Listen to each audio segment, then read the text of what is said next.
Il m'a appelé cette nuit-là, la voix tremblante, trop tard pour un patron et trop intime pour un simple employeur. Quand je suis arrivé, il ne portait plus son masque de PDG. Et moi, je n'étais plus seulement son chauffeur. Entre nous, il restait une distance d'un souffle, juste assez pour brûler. Je m'appelle Julien Morel. J'ai 32 ans et je vis à Saint-Ouen, juste derrière le périph'. Mes matinées sentent le café serré, l'eau froide sur la nuque, le cuir propre. J'aime que tout soit à sa place, pneus, huile, pare-brise, itinéraire. Au volant, je respire mieux. Loin de mes incertitudes, je tiens la route comme on tient une promesse. Depuis 3 ans, je travaille pour Adrien Lefebvre, PDG d'une société de cybersécurité qui voit tout, prévoit tout, verrouille tout.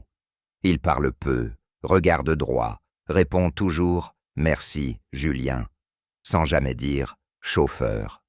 Avec lui, la frontière entre distance et familiarité n'est qu'un fil.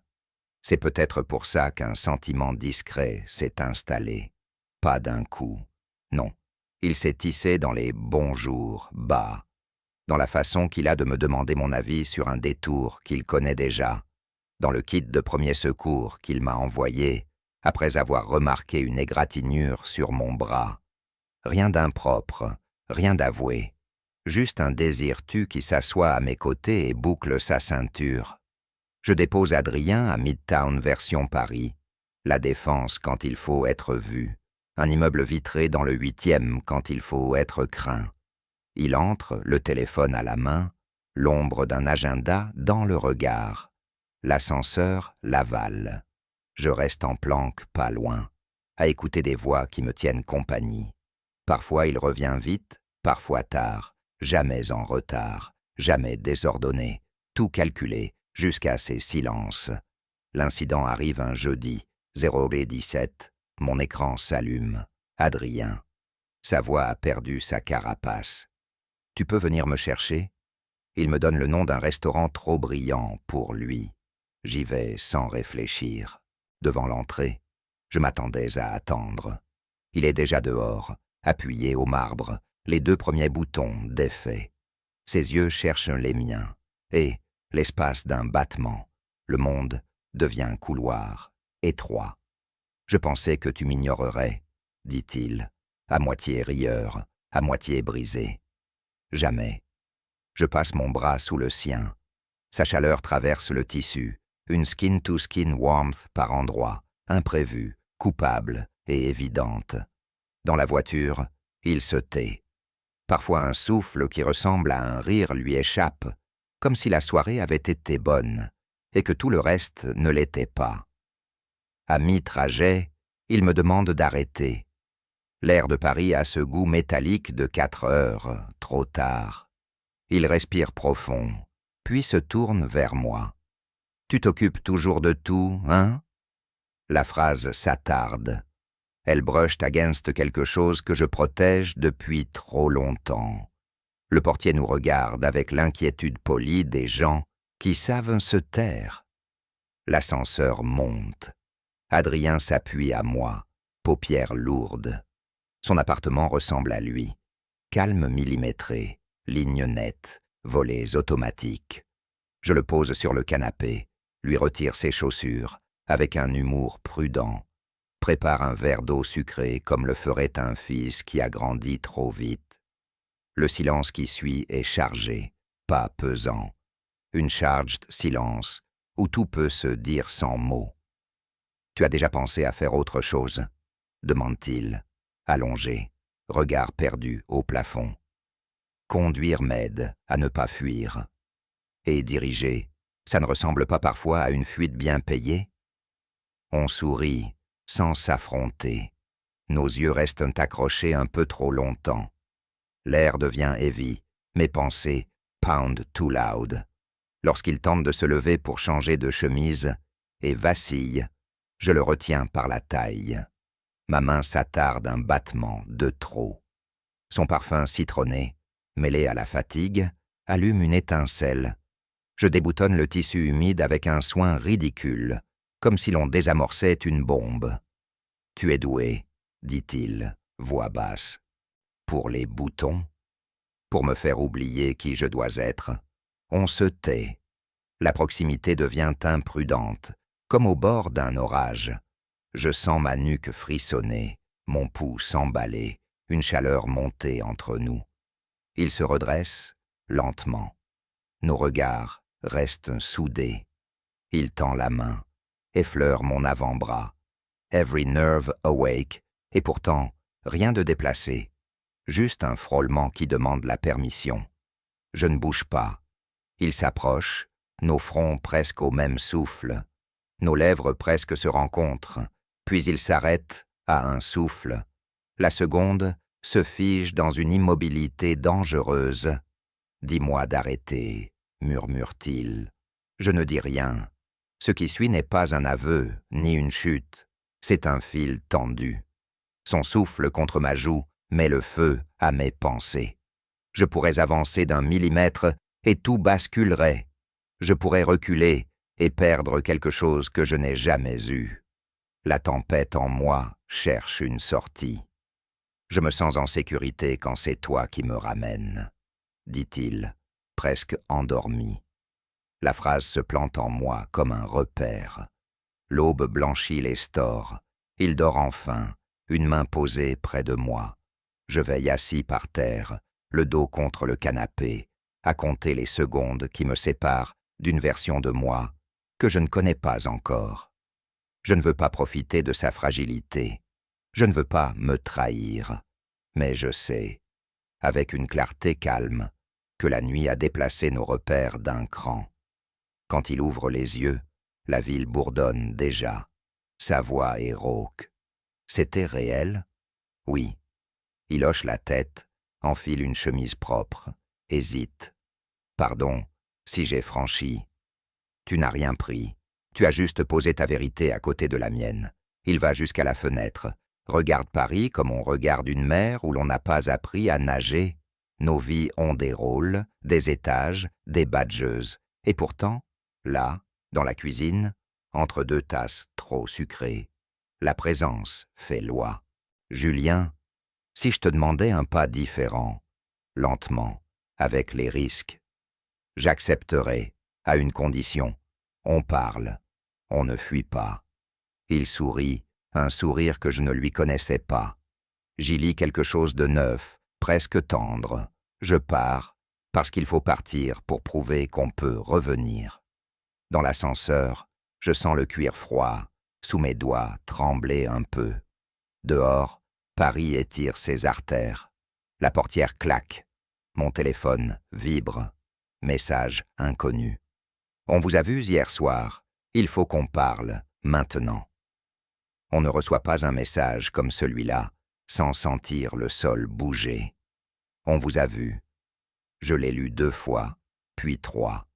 Il y avait un rendez-vous, une adresse, et l'idée que notre silence avait désormais un témoin. Je n'ai pas prévenu Adrien. Je suis allé seul, dans un café discret près de la Madeleine, un endroit où personne ne regarde vraiment personne. L'homme qui m'attendait s'est présenté sans me donner le temps d'imaginer sa version de l'histoire. Il travaillait dans la sécurité d'un de nos partenaires, disait-il, et il préférait prévenir avant que certains ne se chargent d'enquêter. Il n'avait pas l'air menaçant, juste fatigué de voir les mêmes récits se répéter. « Vous étiez très proche hier », murmura-t-il. « On n'offre pas ce genre de matière à ceux qui vivent de l'ombre. » Il posa son téléphone. Une photo floue. L'entrée d'un immeuble, nos silhouettes, l'une appuyée à l'autre. Rien de compromettant, mais assez pour raconter ce que nous voulions protéger. Je lui ai demandé ce qu'il voulait. Il soupira. Rien. Sauf que vous soyez prudent. Les mauvaises mains peinent bien. Il parlait comme quelqu'un qui a déjà vu l'étincelle devenir incendie. Il me laissa une carte, pas un prix. Si ça dérape, appelez-moi. Sur le chemin du retour, Paris avait la couleur des matins trop clairs. J'ai envoyé à Adrien un simple message. Il faut parler, pas plus tard. Chez lui, la lumière coupait net les hésitations. Il m'écouta sans m'interrompre, referma les volets comme on éteint une alarme intérieure, puis resta longtemps contre le plan de travail, à respirer. « Ce n'est pas la première fois qu'on me cherche par le privé, dit-il, mais cette fois, tu es dedans. » Sa voix était calme, pas froide. Ce calme qu'on adopte pour que le cœur ne prenne pas la fuite. Nous avons posé des règles, pas de gestes ambigus en public, pas de trajets improvisés vers chez lui si des regards pouvaient te suivre. Message court, clair. Et surtout, parler dès que la peur prend la main. Pourtant, à la première alerte réelle, je compris que les règles ne suffiraient pas. Dans l'ascenseur, une voisine lui lança une phrase anodine. « Nuit courte ?» Rien d'accusateur, mais j'ai senti son dos se raidir. Notre proximité avait déjà laissé une trace. Les jours suivants, une routine nouvelle s'est installée. Adrien me confiait des fragments minuscules, jamais au mauvais endroit. Une inquiétude sur la presse, un doute sur un associé trop curieux, la sensation de marcher sur une corde. De mon côté, je m'obligeais à nommer les choses. Oui, j'avais peur de l'abîmer par ma simple présence. Oui, je refusais d'être une ombre. Entre deux réunions, il glissait des mots qui réparaient. « Reste, on tiendra ». Quand le soir étirait les nerfs, nos échanges prenaient la forme de souffles plutôt que de promesses. Pas d'élan spectaculaire, une présence. Parfois, ses doigts s'effrolaient mon poignet, une seconde de trop en me rendant les clés. La distance paraissait raisonnable, mais je sentais le fil se tendre. L'homme du café avait dit vrai. Certains observaient. Un mail anonyme arriva chez Adrien, sec et banal. Déclaration de conflit d'intérêts potentiels. Aucun nom, aucune accusation frontale, seulement un questionnaire qui, rempli honnêtement, pouvait devenir un piège. Il me montra l'écran sans dramatiser. « On va répondre, mais on ne va pas s'excuser d'exister. » Sa phrase me traversa. Je n'avais jamais eu quelqu'un qui parle de moi au pluriel. Un soir, la ville nous offrit une respiration. Il pleuvait fin, presque rien. J'ai garé la voiture sous un auvent, le temps que le ciel se décide. Adrien se tourna vers moi, les épaules un peu basses, et déposa sa fatigue entre nous. « J'ai peur de te perdre avant même de t'avoir vraiment. » Les mots s'échappèrent sans figure de style, et mon corps le crut. J'ai senti la chaleur remonter des mains jusqu'à la poitrine, cette tension qui dit oui sans faire de bruit. Il s'approcha d'un demi-pas, s'arrêta net, puis souffla. « Pas ici, pas comme ça. » J'ai acquiescé. Nous avions choisi le chemin lent. C'est ce soir-là que je compris que notre discrétion ne serait jamais qu'un abri provisoire. Au retour, un scooter nous suivit trop longtemps. Rien d'illégal, rien de franc, juste une présence qui colle. Je fis 2 détours, et il disparut. Adrien ne posa pas de questions. Ses yeux disaient qu'il avait compris. À l'entrée de son immeuble, il laissa sa paume frôler la mienne. Un geste minuscule qui contenait plus qu'un discours. « Demain, à la première heure, j'ouvre un dossier interne, » dit-il. Transparence volontaire. On enlève l'arme à ceux qui voudraient nous viser. Il hésita une seconde. « Mais toi, promets-moi de ne pas disparaître si le vent tourne. » J'ai promis sans héroïsme. J'ai promis avec la seule certitude que je possédais. Le cœur qui tient bon malgré sa propre prudence. Cette nuit-là, je n'ai presque pas dormi. Je révisais mentalement chaque geste, chaque regard, et je revenais toujours au même point. Ce que nous avions n'était pas une erreur, c'était un départ. Le monde ne nous le pardonnerait peut-être pas facilement. Nous allions devoir apprendre à avancer sans faire de bruit, avec une vérité qui réchauffe et qui brûle. Au matin, je l'ai conduite à la défense. Avant de sortir, il posa une question qui me coupa la route. Si je dois choisir entre me protéger et te protéger, que veux-tu que je fasse? J'ai répondu comme on range une lame. Choisis la vérité, même si elle tremble. Je marcherai au même rythme. Il acquiesça, puis disparut derrière les portes vitrées. Ce fut la première fois que j'ai compris que le danger n'était pas dans l'amour, mais dans les non-dits, et qu'enfin, nous avions décidé de parler. On croit savoir qui tient la corde jusqu'au jour où elle glisse sans prévenir. Ce matin-là, la panne ne venait pas du moteur, c'était nous. Adrien avait annoncé une revue interne, rien d'hostile, un geste stratégique, presque élégant. Pourtant, la rumeur se diffusa plus vite que nos bonnes intentions. 2 collègues souriants devinrent prudents.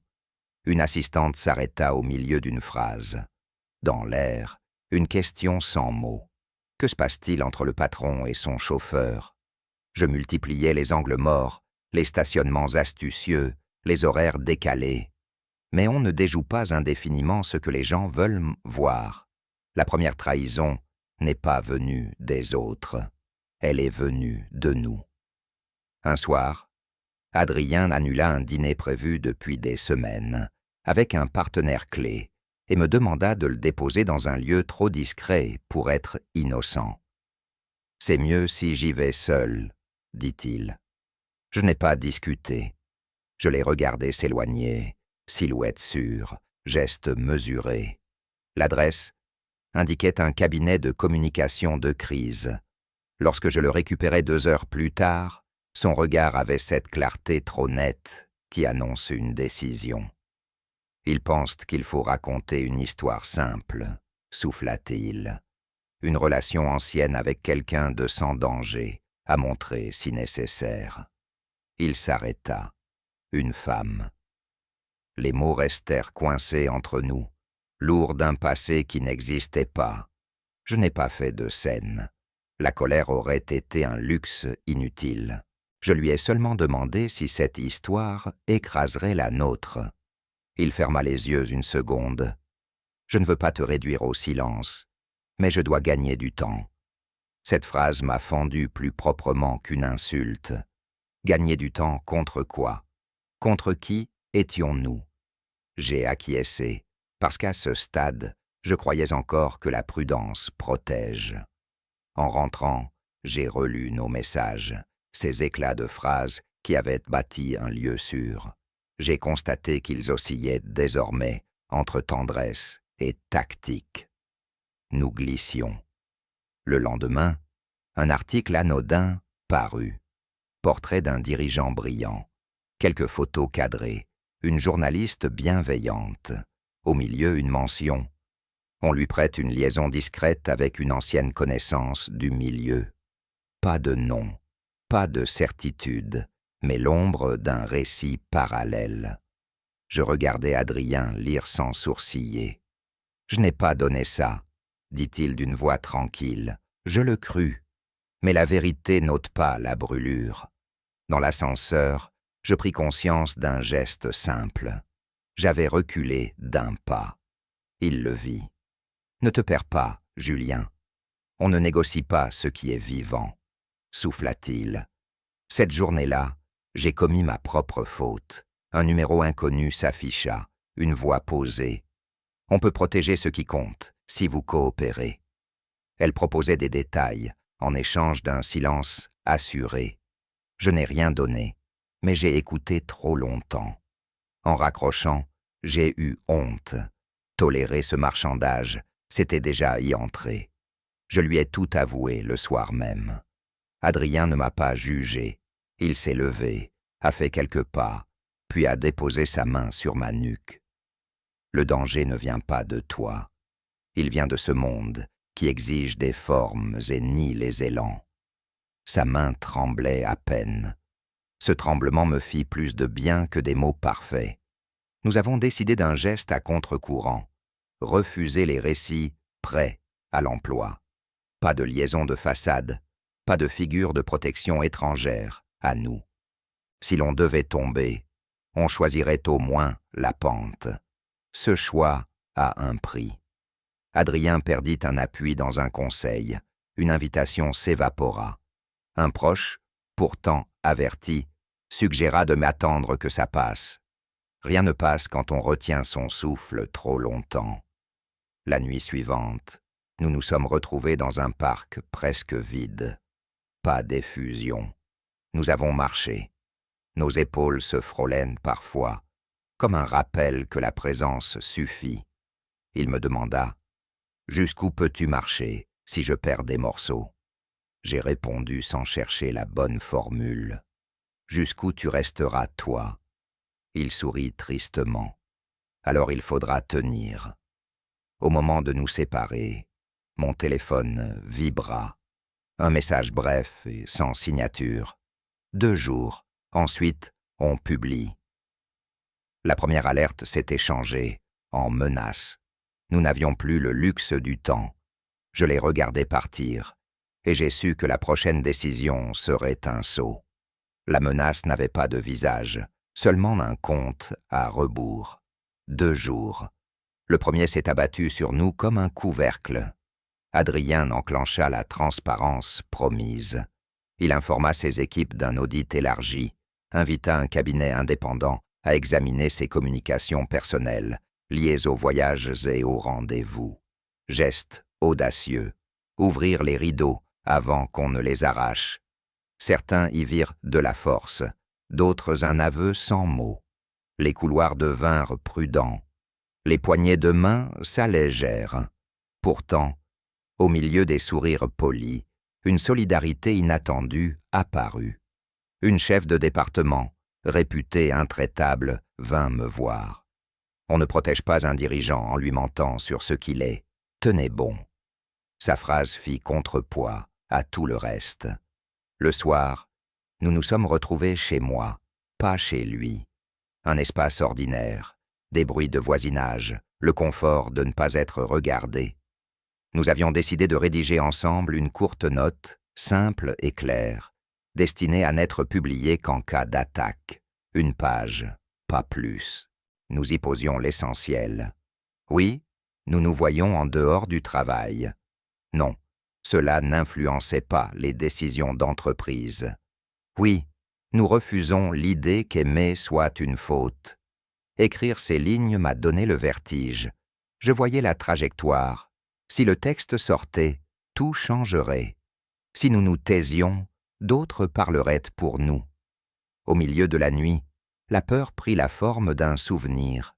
Des visages qui jugent, des phrases qui blessent sans insulte, des portes qui se ferment avec douceur. Adrien posa sa main sur mon épaule, lente, précise. La chaleur remonta le long de ma gorge et calma ce qui battait trop fort. On n'est pas obligé d'être des héros, souffla-t-il, seulement vrai. Je sentis une vague de fatigue, mais sous elle, une fermeté nouvelle. Nous étions plus solides que la veille. Le 2e jour, le scooter réapparut. Même moteur, même distance respectée. J'ai pris un détour, puis un autre. Dans le rétroviseur, j'ai croisé un regard. Pas de haine, plutôt l'appétit froid de celui qui veut la bonne prise. J'ai stationné sous caméra, fait semblant d'attendre un appel, et j'ai photographié le suiveur. Le cliché, transmis à notre contact du café, reçut une réponse immédiate. Mauvais signalement, ce n'est pas un des nôtres, redoublez de prudence. Le compte à rebours touchait à sa fin. Le soir, pas d'attaque. Le silence sonnait creux. Trop calculé. Adrien fit quelque chose d'inattendu. Il invita 2 membres clés du conseil chez un allié neutre et leur exposa modestement notre situation. Pas d'effet dramatique. D'effet, puis la promesse que la gouvernance resterait intacte. L'un d'eux, le plus expérimenté, répondit par une phrase qui nous replaça au centre du réel. Vous serez jugé moins pour qui vous aimez que pour la manière dont vous affrontez ce qui vient. En sortant, nous avions gagné une marge. Nous n'avions pas gagné la paix. À minuit, un lien anonyme apparut sur mon téléphone. Une page prête à publier, avec nos silhouettes, des horaires, des commentaires insinuants. Le texte aspirait à la respectabilité, mais sa fin était claire. Adrien le reçut, aussi. Nous nous sommes appelés sans saluer. On publie notre note si ça sort, dit-il. Mais si on peut éviter d'alimenter, on évite. Sa voix ne tremblait pas. La mienne voulait. Je l'ai laissé respirer. D'accord. Le lien n'a finalement pas été mis en ligne cette nuit-là. Peut-être parce qu'on nous testait. Peut-être parce que la source voulait mieux vendre. Cette accalmie artificielle révéla autre chose. Nous avions changé. Dans le peu de temps laissé entre les alertes, la tendresse s'était faite plus précise. Un frôlement au-dessus du poignet suffisait à remettre le monde à l'endroit. Les mots courts faisaient barrage aux vagues. J'appris à reconnaître sa manière de poser sa main sur la table quand il doutait. Il apprit à entendre, dans mon silence, le besoin d'un signe. À l'aube du 3e jour, j'ai su que l'escalade n'était pas un piège qu'on subit, mais un test de nos choix. Ce que nous défendions, ce n'était pas un secret honteux, c'était le droit à une intimité qui n'appartient à personne d'autre. La peur restait là, mais elle avait perdu sa couronne. Nous étions prêts à encaisser le bruit. Et s'il fallait crier, nous crierions proprement. Le jour allait décider si nous parlions. Quand la nouvelle est tombée, je n'ai pas eu besoin de lire mon nom pour comprendre. Le ton disait tout, posé, insinuant, efficace. Cette fois, ils avaient appuyé sur publier. Le site diffusa notre histoire en fragments. Pas d'insultes, mais l'art des sous-entendus. Horaires, photos floues, hypothèses présentées comme des évidences douces. Un dirigeant au double agenda, un salarié trop proche, une zone grise. Rien de frontal, tout de corrosif. Les premières heures furent une marée d'avis. Certains généreux, d'autres prudents, d'autres encore avides.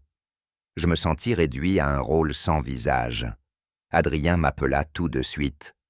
On ne laisse pas les autres écrire notre voix, on publie. J'ai relu notre page une dernière fois. Elle tenait debout. Nous l'avons mise en ligne à midi. Pas de dramaturgie, une vérité simple. Nous nous voyons. Nous faisons notre travail. Nous refusons l'idée que l'un empêche l'autre. Nous rappelons les garde-fous en place, l'audit indépendant, la séparation stricte des décisions. Et surtout, nous ne répondrons pas davantage au vacarme. La publication fut un couperet et un soulagement. Certains applaudisseurs se révélèrent, certains alliés se turent, d'autres vinrent discrètement poser l'épaule. Le conseil d'administration confirma son soutien, sous conditions claires. Une journaliste sérieuse demanda une interview pour remettre les choses au centre. Adrien déclina, poliment. « Pas de surenchère, me dit-il. Je pensais pareil. Nous n'avions pas besoin de convaincre tout le monde. Nous devions seulement rester debout. Le soir, la fatigue me tomba dessus comme une marée. Adrien vint chez moi. Pas pour se cacher, mais pour respirer. Il posa son téléphone éteint sur la table, puis s'assit à côté sans faire semblant d'être fort.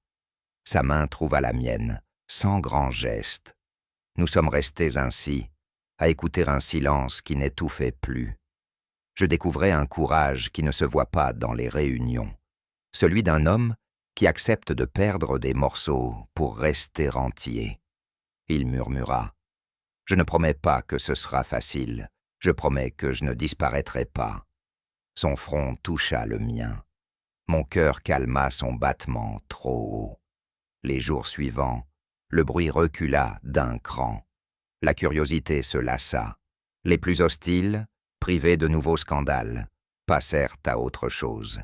Notre quotidien trouva une cadence neuve, peu de signes en public, des mots justes quand il le fallait, la patience comme ligne de conduite. Un soir, nous avons marché au bord de la Seine. Les bateaux traçaient des lignes simples. Adrien lâcha, presque amusé. J'ai passé ma vie à contrôler. J'apprends à tenir sans serrer. Je répondis que j'avais passé la mienne à m'excuser d'exister. J'apprenais, avec lui, à choisir sans me réduire. Rien n'est devenu parfait. Une invitation resta sans suite. Un article fit semblant de neutralité pour mieux griffer. Un ami s'éloigna sans explication. Mais chaque manque laissa la place à quelque chose de plus clair. Nous n'avions pas honte. La peur cessa de commander. Elle devint une information comme une autre. L'homme du café me recontacta. Bref, ils ont compris que vous n'étiez pas vendable. Bien joué. Je le remerciai. Parfois, il suffit d'une poignée de refus pour ôter la faim au vautour. Un matin, j'ai déposé Adrien à une réunion décisive. Avant de sortir, il resta immobile, le regard ancré au présent. « Tu sais ce que j'admire le plus chez toi ?» Je haussai les épaules. « Ta façon de rester quand ce serait plus simple de partir. » Je lui ai dit que je n'étais pas héroïque, seulement exact. Il sourit. C'est ce dont j'avais besoin. Il posa sa main sur la mienne. Courte pression, chaleur nette, puis s'en alla. Je suis resté au volant, à regarder la ville tourner, sans nous juger pour une fois. J'ai pensé à la première nuit, à la phrase qui avait tout déplacé. Je me sens en sécurité quand c'est toi qui me ramènes. Aujourd'hui, je pouvais la lui rendre. Quand il revint, des heures plus tard, il s'assit, ferma les yeux une seconde et souffla. On continue, ensemble. J'ai démarré sans fanfare. La route devant nous n'avait pas perdu ses virages. Elle avait gagné des repères. Ce soir-là, sur mon palier, il m'a retenu doucement. Nos fronts se sont retrouvés, respiration mêlée. Pas de scène, pas d'éclat. La certitude était simple. Nous n'étions plus un secret. Nous étions un choix. La peur s'est tenue à distance, comme un chien dressé. Nous avons ri sans raison apparente. Puis il a murmuré, presque pour lui. On ne sera jamais à l'abri du monde, mais on peut être à l'abri l'un de l'autre. J'ai hoché la tête, et j'ai su que la fin n'était pas un rideau qui tombe. C'était une porte ouverte sur nos propres pas.